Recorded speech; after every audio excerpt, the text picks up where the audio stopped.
Okay, so I want to go ahead and start just going through some stance options for you. So a couple stances. So downrange is this way.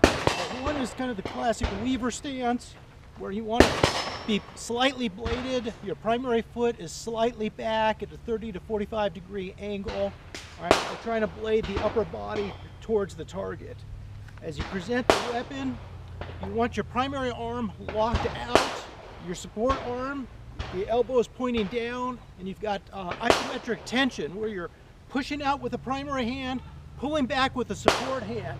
Okay, and the main purpose is trying to control the recoil. All right, so this is the weaver stance.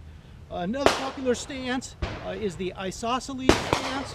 Basically, the feet are pretty much square to the target. Primary foot may be set back just slightly, but pretty much square to the target. You've got both arms out, and you're forming an isosceles triangle. So both arms kind of stretched out, locked out. You want to make sure the knees are bent. You're leaning into the weapon, kind of like you're sitting on the edge of a bar stool, right? Just like that. Okay, you want to be able to control the recoil. The main purpose of the stance is recoil control. Okay, not so much on that first shot, but you want to control the recoil after the first shot, so you can get that second, third, fourth shot off as quick as possible. All right, so isosceles like this, or weaver stance like that. All right. There's pros and cons to both of those. It's really personal preference. You want to make sure you try both of them, see which one works better for you.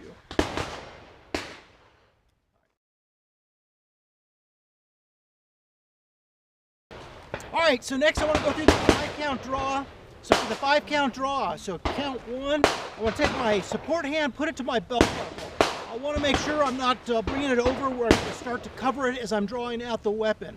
Right, so the hand goes to the belt buckle. My primary hand, I want to get a nice, good pistol grip on the weapon. If I've got any kind of thumb snap or finger release, I want to go ahead and disengage that. So that's count 1. Count 2, I want to rock the weapon out, bring it up into a close contact position. Right, notice I've got my wrist against the ribs. The front of the muzzle is slightly elevated over the rear of the muzzle. Right, it's canted out slightly, so if it cycles, all right, it's not gonna hit my shirt, my vest, my jacket, whatever.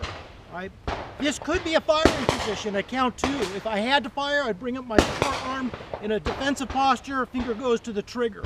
Right. So just in a normal draw out, okay, the support hand stays on the belt buckle. Okay, again, just like this. Count 2. Now I want to punch it out to a count 3. Count 3 is a low ready position. So I start moving the weapon out first, then get my support hand on it, down to a low ready position. About a 45-degree angle. I want it pointing down towards the deck, so I have good visibility out towards the target area.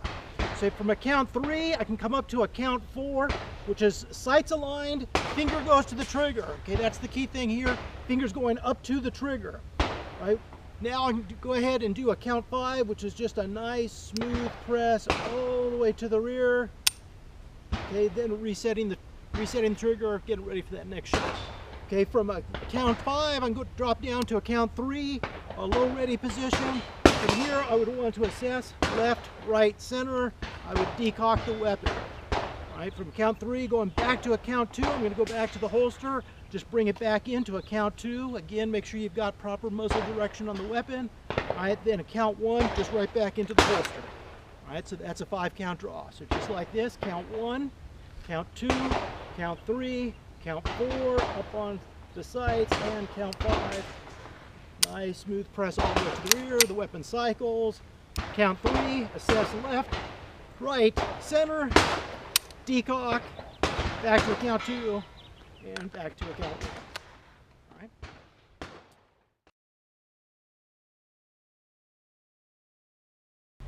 All right. Next thing I want to do is just quick chamber checks.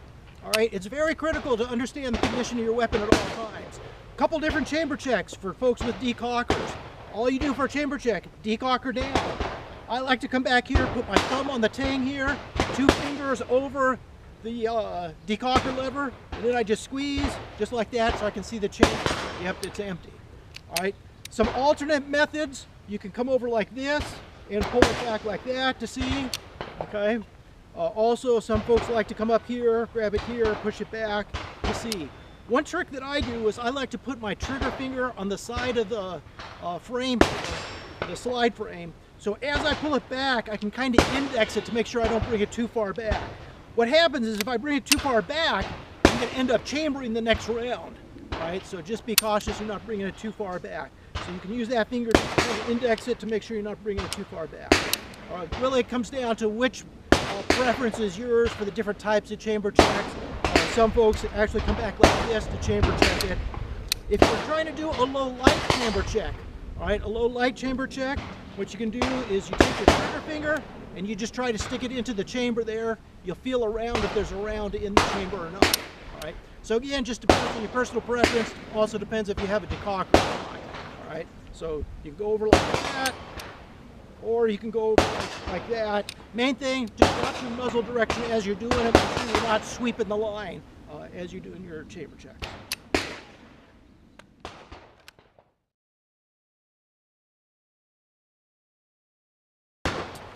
Okay, next I want to go ahead and go through making ready for live fire.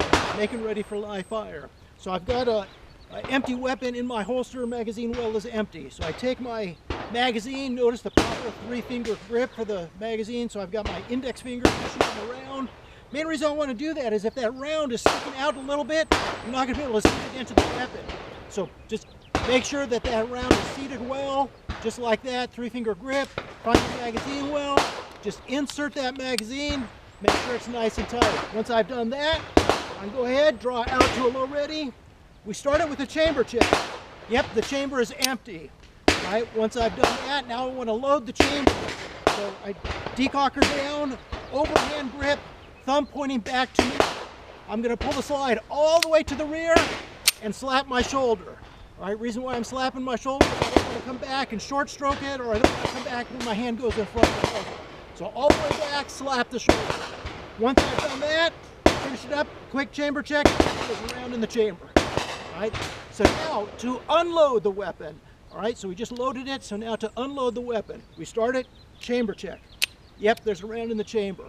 All right, now decocker down, extract the magazine out, put the magazine in a pocket. All right, now I want to go ahead and bring the weapon in. All right, so I've got to get that round out of the chamber, bring the weapon in. Cant your body over just a little bit so I'm maintaining muzzle direction. All right, cant the weapon over like this. All right, we've got the slide stop right here. I want to apply some thumb pressure on that slide stop so as I pull the slide all the way to the rear and ease it forward, it's going to catch the slide and keep the slide open. I'm going to take my hand, cup the ejection port. All right, trying to catch that round as it comes out of the chamber. If you drop it, just let it go. All right, main thing is locking that slide all the way to the rear. So get my hand over like this. I want to pull the slide all the way back till it stops, push up on that slide stop and just ease it forward about a 1/16 of an inch and it catches that. All right, I've got the round. Once you've done that, punch the weapon out, take that round, put it in a pocket, 2 hands on the weapon, quick visual. Make sure the chamber's empty, magazine well is empty, loading port's empty. Once I've done that, overhand grip, just pull the slide back and then just ease it forward. All right, then we finish it off with the chamber check. Yep, chamber's empty. One of the key things with this is as you're pulling that slide back, you got to make sure it locks all the way back. If you don't, if you keep going like this, you end up running the danger of having one of these pieces of metal here hitting that primer and having an open breech detonation. All right, so the key thing is lock that slide all the way to the rear. If the round drops, hits the deck, let it hit the deck. But make sure you lock that slide all the way back. All right.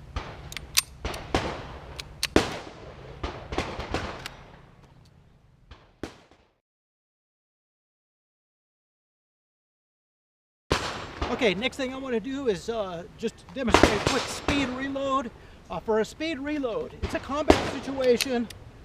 I'm up on target. Boom, boom, boom, I'm firing away. I fired my last round, I go to slide lock. Right, so what I want to do is my finger's on the trigger, just take my finger, put it alongside the frame. You can bring the weapon down just slightly so I can still keep eyes on the target. I want to go ahead and recover the next magazine out of my magazine pouch. Notice the proper 3-finger grip for that magazine. If you have to, you can bring it in a little bit just so you're working in front. You're not have your arms stretched out. It's whatever you feel comfortable with. So as I'm extracting out that magazine, I want to stage my thumb on the magazine release on the weapon. So I'm ejecting that magazine, inserting the fresh magazine, overhand grip. Okay, pull the slide all the way back, slap the shoulder. And then if you have a decocker, make sure you sweep that decocker up. Because if for some reason, as I'm gripping it, I knock that decocker down, basically I'm gonna have a spongy trigger. All right, so slap the shoulder, then just sweep that decocker up with the thumb, okay, and then just back into action, just like that. All right, so that's a speed reload. All right, so that's a combat situation. I need to get rounds down range. Another type of reload is going to be a tactical reload. So I'm in the firefight. All right, the suspect is either down or gone. I've got some cover. All right, I fired my probably second, third to last round. I want to go ahead and top off this magazine. All right, so first thing I'm going to do is I'm going to drop down to a low ready, assess left, right, center. I'm making sure there's no other threats out there that I need to engage immediately. Once I've done that, decocker down and up. I want to go ahead, recover the next magazine out of my mag pouch. Right, again, proper 3-finger grip. Now I want to extract out this magazine. Okay, the way I like to do it is I just go ahead, hit the magazine release, and I'm extracting it out between my ring and pinky like that. Then I can insert this magazine into it. All right, once I've done that, this magazine goes back into the pocket, back to two-handed grip, and then assess again. And I'm looking, okay, has anything changed in the 3, 4, 5 seconds it's taken me to do that tactical reload? All right? So just nice and easy assessment. Okay, no more threats, then back to the holster.